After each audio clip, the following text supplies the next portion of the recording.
And folks, I'm not sure where our city manager went, but let's continue here. Now we're back to our agenda as we had it previously presented to us. 8D, second reading of ordinance 22-26, supplemental appropriations, automatic supplements, federal and state grants, and budget line item transfers. With that, I'll turn to our finance officer, Kristen Bobzien. Okay, thank you. So as stated, this is the second reading of ordinance 2226. This will supplement the 2022 budget. This will be done through the ordinance as well as the automatic supplements is what we do with our federal and state grants, and then also the budget line transfers. We did discuss this during the first reading, so I won't go into specifics, but there again, no changes from the first reading, and if there are questions, I can answer them. Thank you. Thank you. With that, I'll open up for a motion and a second for discussion. Tupper? Second by Shetty. Okay, discussion, council members? I would just make one comment because I did have someone ask me about the big number of 17 million. But as I look at this, that includes transfers to other funds which aren't necessarily expenditures or additional expenditures that we're budgeting. So I just want to make that point made. If there's no further discussion, look for council action. All in favor, aye. Aye. Opposed, same sign. Motion approved. 8E, Resolution 22-53 to dissolve TIF District Number 1 comprising Hanton Industrial Park after full payment of all obligations. So who wants to take that one away? Finance Officer Bobzien. Thank you again. Before the council tonight is Resolution 2253. This will dissolve TIF number 1. As stated, this plan was approved in June of 2004 with the interfund loan approved in October of 2004. It was a $2.4 million loan at 7% interest. All has been paid off. It was set to pay off. It had to be paid off essentially in 2024, so it did pay off earlier than we needed it to. Otherwise, what happens now with this TIF is once it dissolves, the remaining cash balance is sent back to the county, and it's distributed equally between the city, county, and the school district. So if there's any questions, I can try to answer them. Okay, we'll look for a motion and a second now for discussion. Bueller? Second. Danforth? Okay, discussion. Go ahead, Bruce. Do you have sort of a figure, Kristen, about what that might be? How many dollars we're looking at that would be turned over to? I think for this one, it's like $12,000. Okay, thanks. Colin. Thank you. So now that we have a TIF off the board, this increases our potential TIFs, correct? That's correct. So when we do our TIF districts, all the revenue that's above what it was initially valued at goes to the TIF fund. So now once this TIF is dissolved, all those properties within the TIF are now part of the general property taxes for the city. Any further discussion? I just have a comment or a question for you, Kristen. For those that are not familiar with Watertown or are new to the area, where is the Hanton Industrial Park? You're going to ask me that one?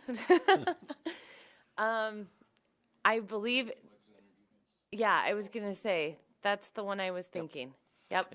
Yeah, it's out by Glacier Lakes Energy on the highway or on the 20th Avenue bypass. So, okay. Any further discussion? Now look for council action. All in favor, aye. Aye. Opposed, same sign. Motion carries. Another one very similar now is 8F, Resolution 22-54 to dissolve TIF District Number 6, comprising Pheasant Residential Industrial Park after full payment of all obligations. And again, Finance Officer Bobzien, do you want to take this away? Yep, thank you. So as stated, Resolution 2254, this plan was approved by the council in October of 2008 with the interfund loan December of 2009. This was an $800,000 loan at 7% interest. This one too was actually set to have to be paid off by 2029, so we're well ahead of schedule on this one.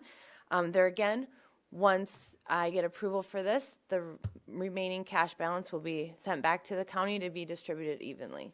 If there's any specific questions, I can try to answer them. Okay, look for a motion, a second for discussion. Randy? Colin, second. Discussion. Just for your, oh, excuse me, I'm sorry. Randy? Just for your knowledge, in case you ask, Pheasant Ridge is east I-29, Yep. north of 212. I knew that one too. You asked the wrong time. No. Okay, Councilman Bueller? Thank you. Kristen, can I ask how much this one would be? This one, roughly? actually, I think we're gonna have a balance going back. I think it was around 140,000. That's the one thing that's difficult as these TIFs progress, and obviously the tax valuations go up. We really don't have any control over what's kind of left at the end. But there again, this one now will go back to the general fund. This whole district will. Yep. Any further questions or discussion? If not, look for council action. All in favor, aye. Aye. Opposed, same sign. Motion carries. Moving on, 8G, Resolution 22-56, establishing fees for city licenses, permits, administration, memberships, user fees, and other miscellaneous items. City Manager Mack, would you like to kick this one off? Thank you, Deputy Mayor. This is the annual fee resolution. The Finance Department requests that all of the other departments review their current fees and bring forward any changes that are necessary to meet projected revenues. This is what you have before you. We've made the changes and have incorporated that into the new fee resolution. We do have several department heads here and division managers. If you have specific questions, we can try to answer those. Otherwise, I'll stand by for questions. Thank you, Manager Mack. Look for a motion, a second for discussion. Shetty, second by Paulson. Question, discussion, conversation? Councilman Shetty? Thank you, Deputy Mayor. Question on the golf course as far as cart fees. So it has it per rider, whether $10 or whatever it may be. And I believe people were charged this summer if they weren't golfing, if they were just riding along, they were getting charged to ride along. So I'm just curious if that's correct, and was looking for some insight on that. We can have Dusty answer that specifically.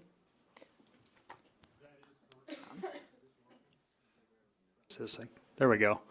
That is correct. Dusty, could you identify yourself, please? Dusty Rodick, Parks and Rec Forestry Director. Thank you. Yes, that is correct.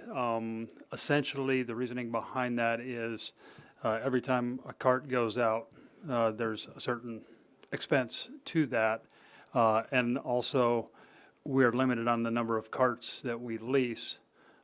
So typically, if we have additional carts come out and we end up short, then somebody does not have a cart to use for actual golfing. So,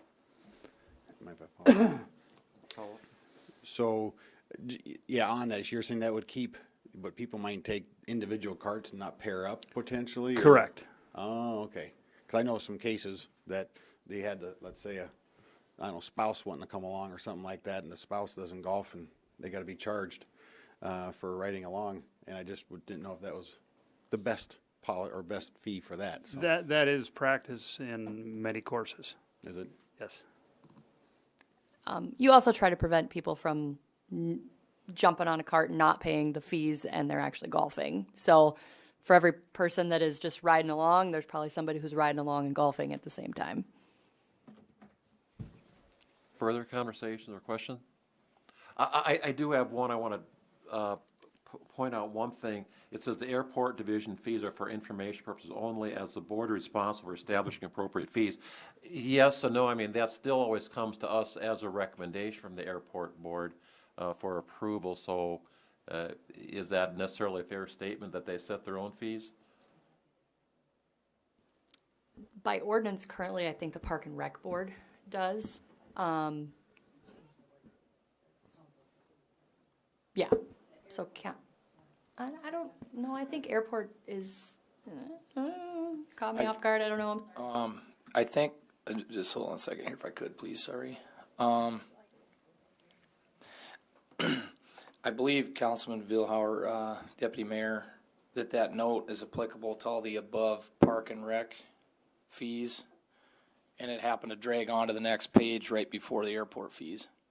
I believe that note is referencing the Park and Rec Department, though, whose fees were subject to the Park and Rec Board's approval, if that makes sense.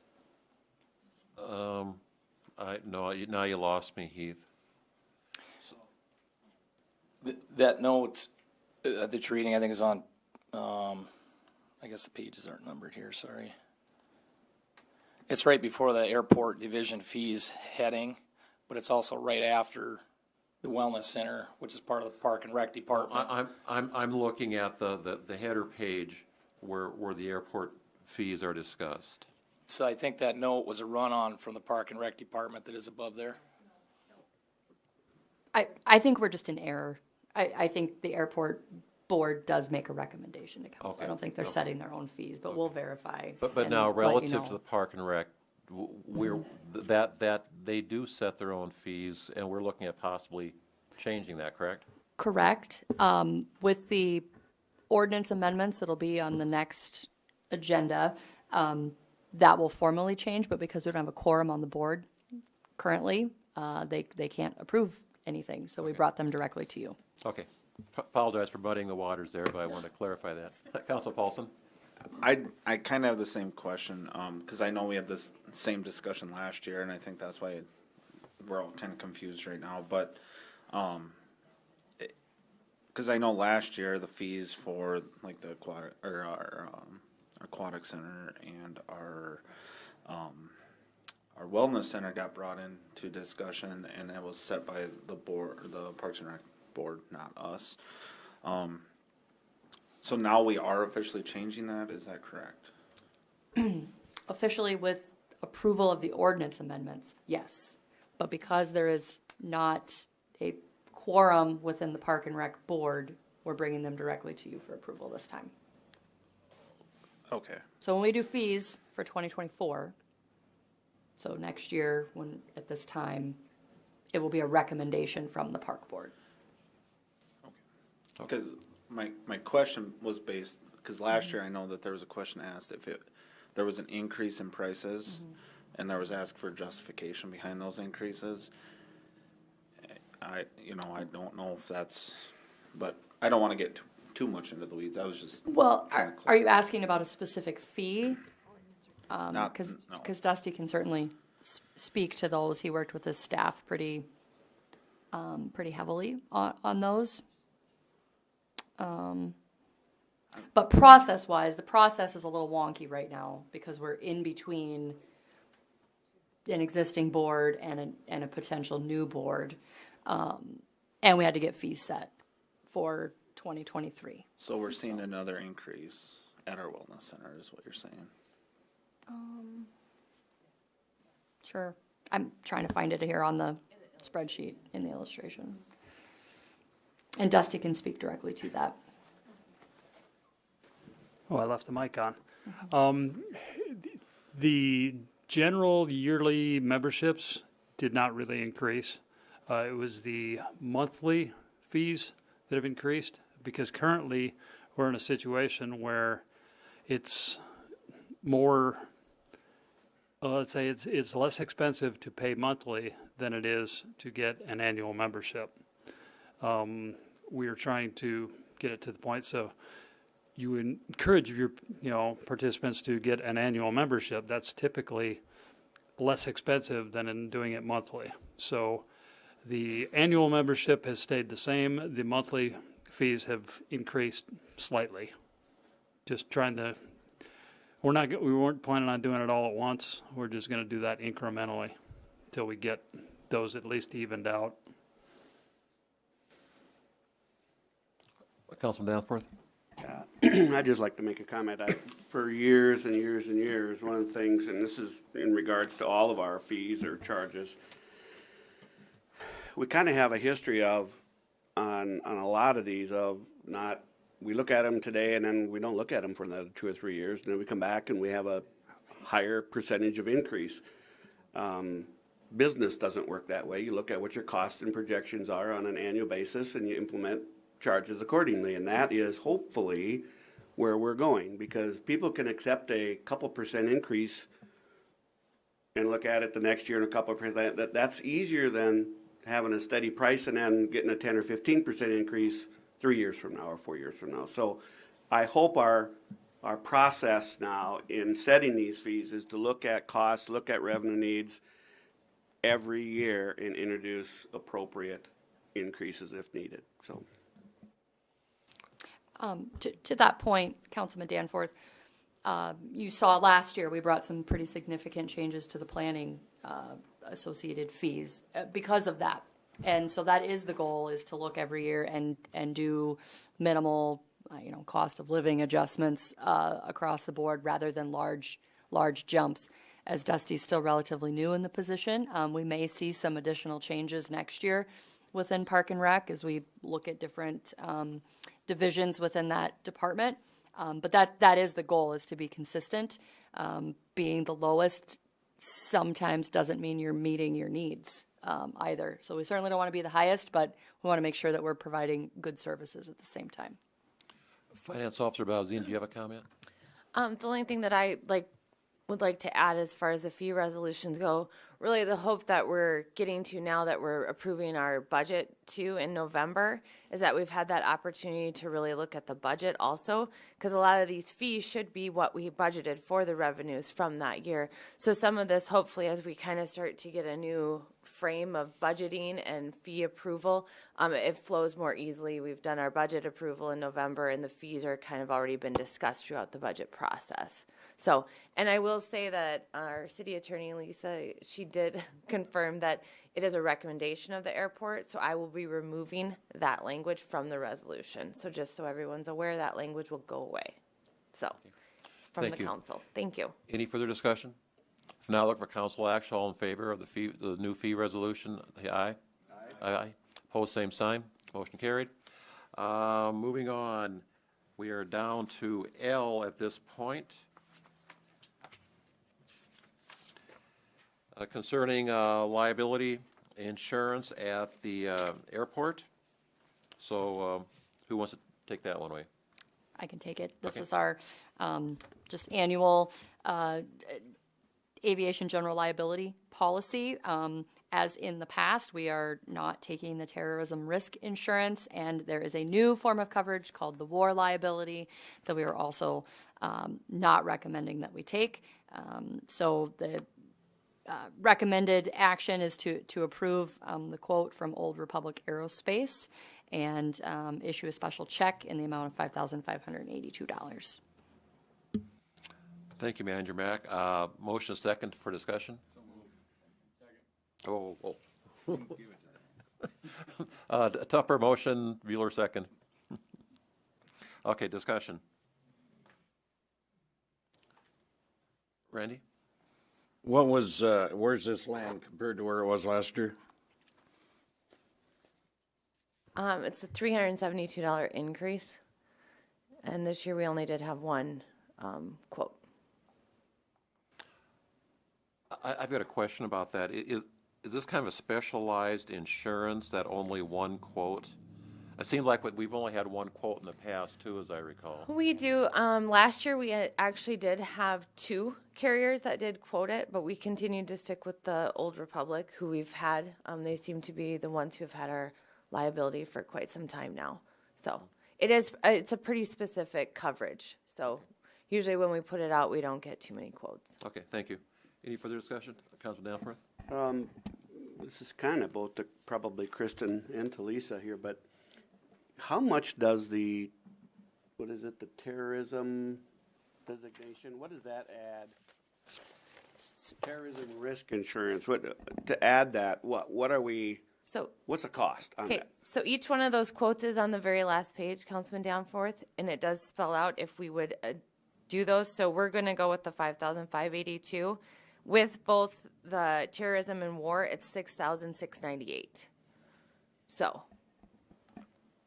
And the only reason I bring that up is the first thing I think of is with terrorism is, maybe what we see right, wrong, or other coming out of the Middle East or whatever. What happened to the Twin Towers? Well, there are a lot of things that occur that to me just look like crime that ultimately people get charged for terrorism. And, is that something that we need to at least make sure that when we're denying that coverage, that we're at least understanding what terrorism is? Because we do see a lot of that. there's umpteen different things that occur that we just think somebody did whatever they did, and gee, they're born and raised here, and it can't be terrorism. It's just crime, and they get charged with terrorism. So I think the one thing because we have, I think in the past, asked our insurance carrier about that, what it specifically, and I think the big thing is it has to be like a national, like a federal form of terrorism where the federal government has to deem it that. And I don't think there's a lot of airports around that do the terrorism. I think it's just because of that, it's the top level, not so much on the lower end. And the war liability is kind of a brand new one that we've never been offered before. But I do think every time we've looked at doing the terrorism, we've kind of asked around, and I don't think any other airports our size do take on that coverage. And I can continue to ask and see if any of that changes too. Any further discussion? Now look for council action. All in favor of the liability insurance renewal, say aye. Aye. Opposed, same sign. Motion carried. Moving on, M. Resolution 22-57, contingency transfer, general fund and airport fund. Manager Mack, do you want to kick that one off, or You bet. Finance Officer Bob Zine? Thank you. We can tag team it if necessary. What's before you is a contingency transfer from the general fund and the airport fund for two different items from the general fund, and these are items that you're going to take action on here. The next couple of items related to some leases. It would transfer money to the general fund to cover the lease payments for 2022. The airport fund, we had a piece of equipment that's pretty important to our operations at the airport go down last week during the middle of the ice storm, and to repair it, it's just under $50,000. Normally, we wouldn't recommend repairing a piece of equipment of that age, but the plan has been for a new one to come to the airport in 2023 and to take the old one and transfer it to the street division. So we had intended to continue to use that piece of equipment, and it will be valuable for the street division. And it runs the big broom that keeps the ice off the runway, so that's pretty important. So we would recommend approval of these contingency transfers. I think here in the resolution that leaves an account balance of $81,000. We'll stand by for any questions. Thank you. Look for a motion, a second for discussion. So moved. Danforth, second by Paulson. Discussion. Hearing none, look for council action. All in favor, say aye. Aye. Opposed, same sign. Motion carried. N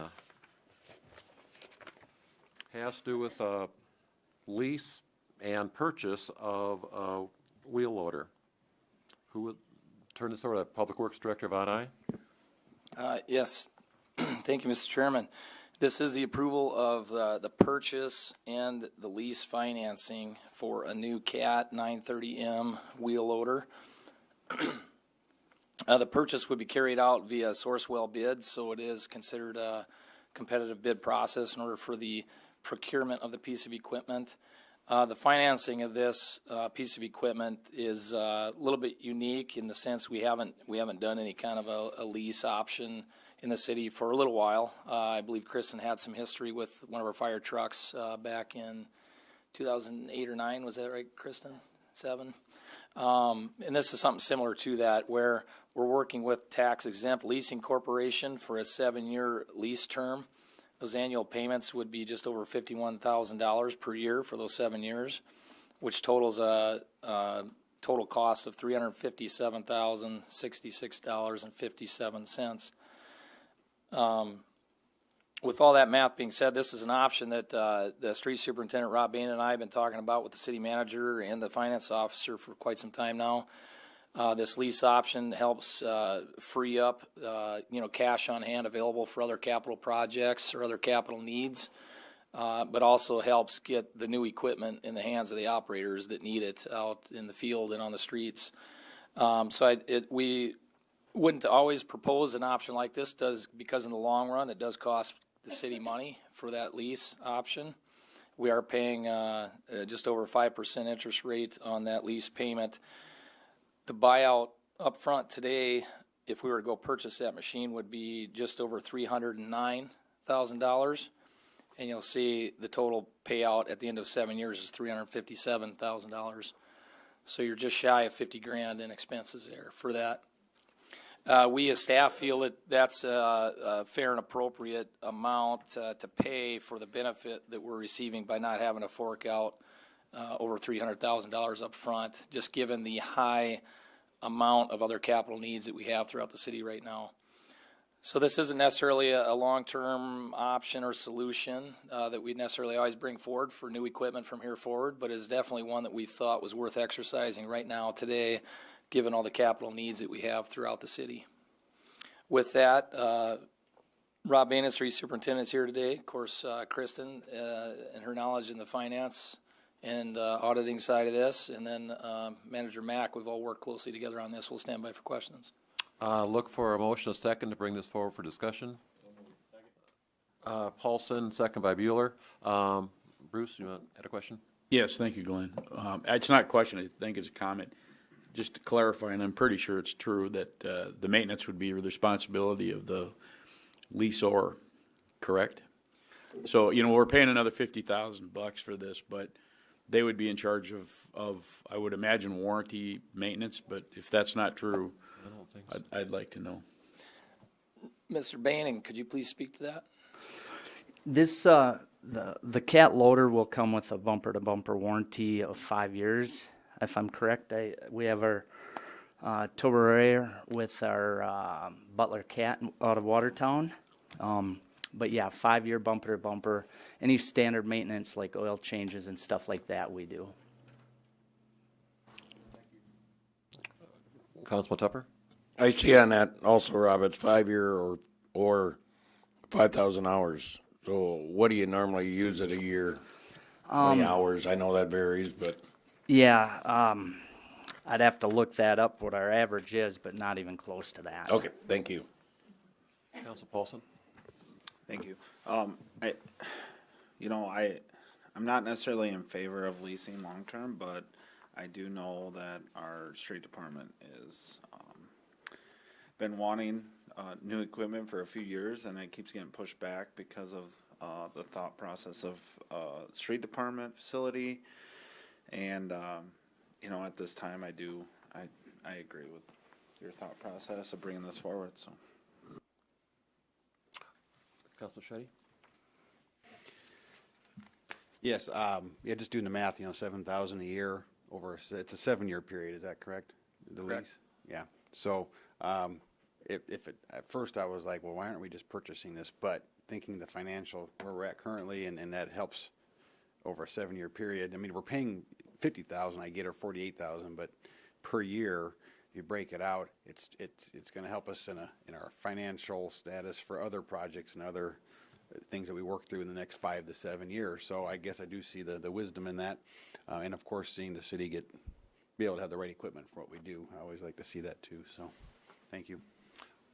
Councilman Tupper? I've been a huge supporter of the leasing. I think it's actually seeing more and more city entities and county entities that are going into the leasing program. I don't know about the 7-year part or 5. What is it? 7 years? Okay. 7 years. A lot of them I'm seeing are doing on a 3-year rotation and keeping their equipment newer. But I'm all for the leasing part. I think it keeps your equipment a little bit fresher. How long would you, if you were to purchase this, how long would you expect to run it? Most of our equipment's run 10 years or longer. Actually, we have a loader right now that's 20 years old. Yeah, so this gets you into newer equipment. It does, a little and faster. with this type of option, we'd like to actually get on a 7 to 10 year rotation. Yep. And this type of option, your vehicle is still worth something at the end if you decide to cycle it out. So at this, it is ours at the end of the 7 years. Yeah, correct. It's kind of a lease to buy type. Correct. Public Works Director Von Nye, you had a comment? Yeah, I was going to state that for clarity. We will own this at the end of this lease. There's a $0 buyout at the end of the 7th payment. And then I also wanted to add, just for the commentary, I didn't want my opening remarks to be misconstrued as far as the financial status of the city. We are financially solid. I want to emphasize that this particular option, from a staff standpoint in Public Works anyway, is really related specifically to the street facility, and knowing the capital needs to accomplish the street facility being built is really what drove us into exploring this option, so that these dollars wouldn't have to be expended up front and can otherwise be used for that facility. Any other comments? I've got a couple of comments. I guess it's the accountant in me coming out now. Whenever I see interest rates spelled out in a lease, I'm always very skeptical of that, but I did double check the calculation, and the 5.09% is correct, so give it a thumbs up there. And I also want to thank our staff. I think I got about 4 of you involved in some emails that I sent out this morning. To me, from an accounting standpoint, maybe I'm looking more from a tax standpoint, this was strange to me that we're actually leasing and buying a piece of equipment with the same motion on the same piece of equipment. I was assured that this is, it is being done. It is okay. The Department of Legislative Audit has blessed these arrangements as well. So I want to thank the staff for addressing my concerns this morning, because you're all very, very good in getting back to me. So thank you for that. With that, look for council action. All in favor, aye. Aye. Opposed, same sign. Motion carried. Last item on the agenda is very similar. We're now looking at a street sweeper. So why don't we take that away? If you want to take that away, Public Works Director Von Nye. Yes, thank you, Mr. Chairman. Same situation, different piece of equipment. We're looking to replace one of our older street sweepers. Mr. Bannon can speak to the age of the old one we're cycling out, but this purchase would be off of a Minnesota state bid as opposed to the Sourcewell bid on the previous piece of equipment. But again, as a government agency, we're able to buy off other government agency bids and meet the competitive purchasing requirements of the South Dakota procurement laws for municipalities. The numbers on this piece of equipment, it again is a 7-year term at annual payments of $57,909.63. Those 7 payments then total $405,367.41. And the initial purchase on this one, again, it's about a $50,000 difference. Where to buy it to get it out the door tomorrow would be just under $351,000. And then your total buyout again is $405,000. So again, roughly that $50,000 difference, $7,000 a year for this lease option. Similar warranty applies. Actually, I'll let Rob speak to the warranty on this one, and then the age of the old unit that we're trading out, if you could, Rob. Yeah, thank you, Heath. This same type of thing we do when we look at these types of machines. I generally purchase an extended warranty. We try to get 5-year bumper to bumper on all of our purchases. Seems especially with brooms, they are higher maintenance, which I've told you guys before. They're like having an old Scorpion snowmobile where you work on them all the time. So, but it's the same thing. It is. We generally shoot for that 5-year bumper to bumper. With that, look for motion second for discussion. Shetty, motion second by Paulson. Any further discussion on our part? I guess I would just make the same comments relative to this I made a minute ago on the other one, so it has my support. Councilman Tupper? Rob, what's your normal lifespan on one of these?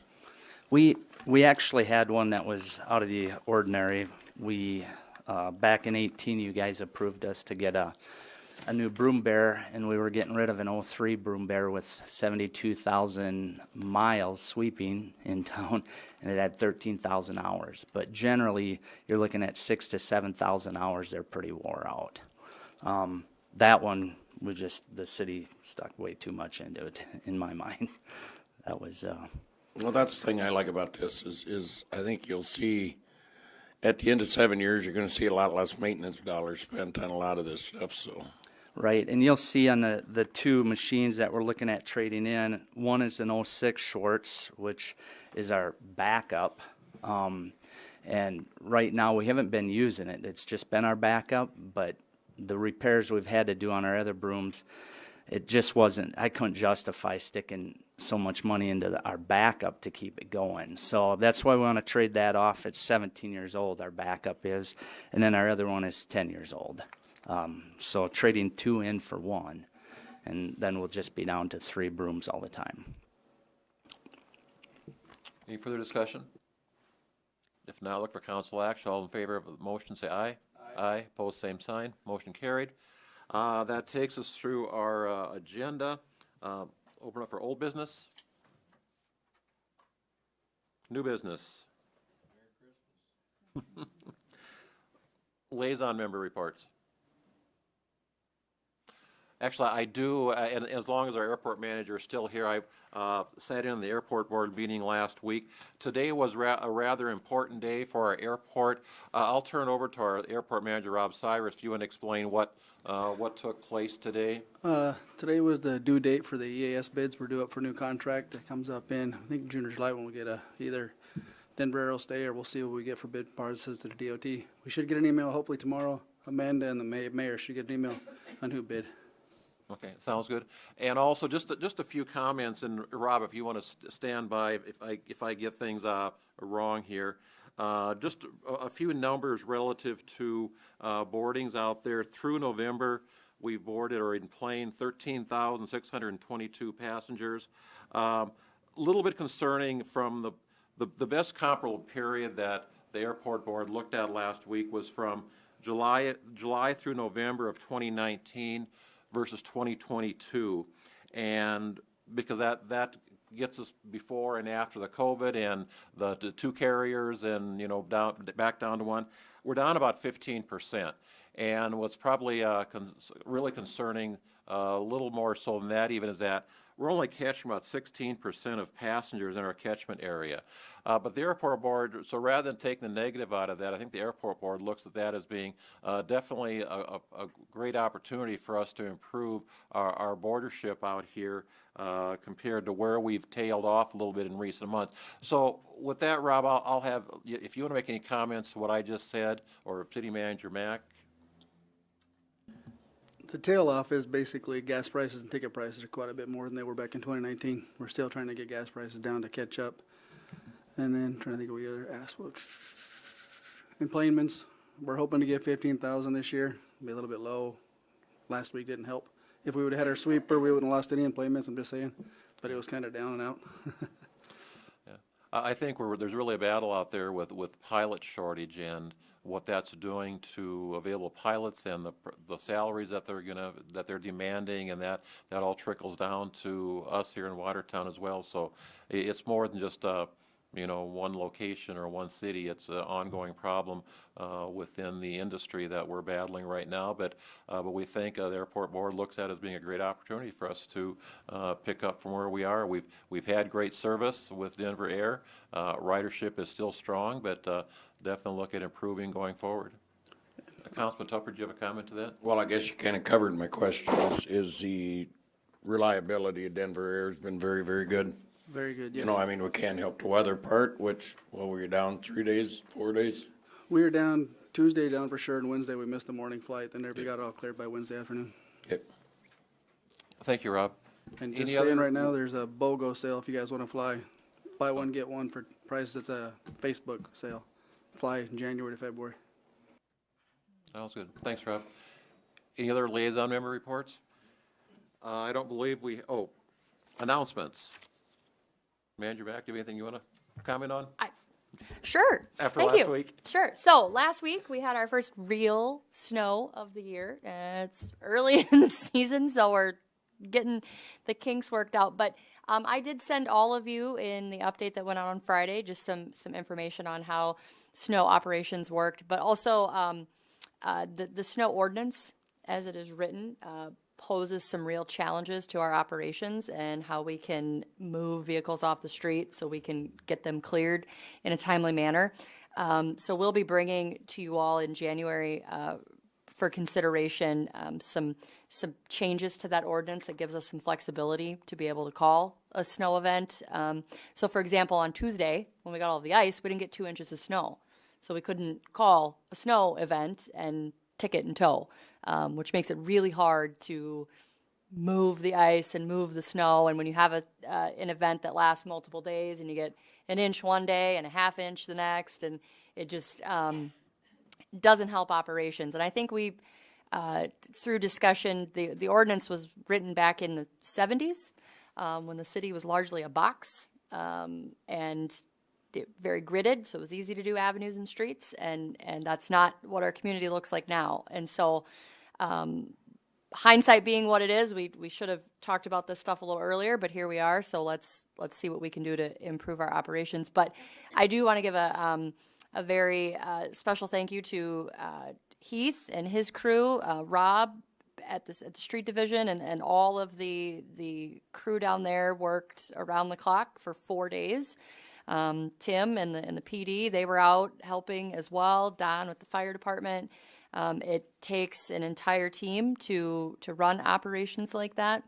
And sort of unprecedented. I don't know that we've ever closed city facilities for that many days in a row, but it's not a decision that is made lightly. I did have someone ask, why did you, the wellness center can be open. Well, in relation to how many employees we have at the wellness center. And my comment was, well, first, it is about safety of our employees. Second, it's about safety of the community. But thirdly, it's about the safety of our crew that is moving snow. And if we keep facilities open, people go to those facilities. And they're out when our crews are out trying to move a lot of snow and ice and accumulation.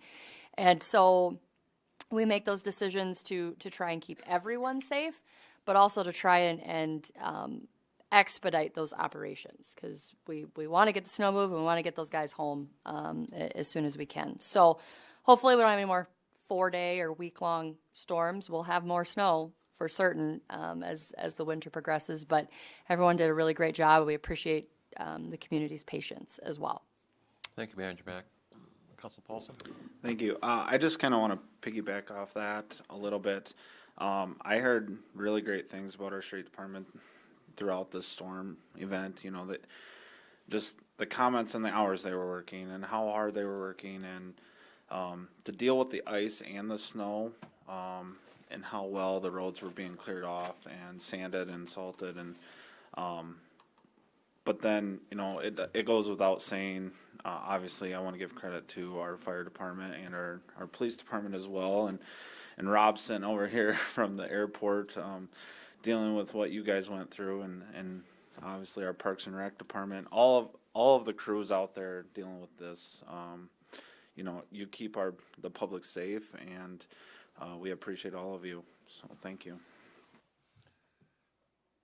I echo those sentiments. I couldn't be prouder of what we've been through, and it's not the last time, and not the first time, not going to be the last time. Obviously, now we got the cold to deal with. So, but I compliment the staff and their work this past week.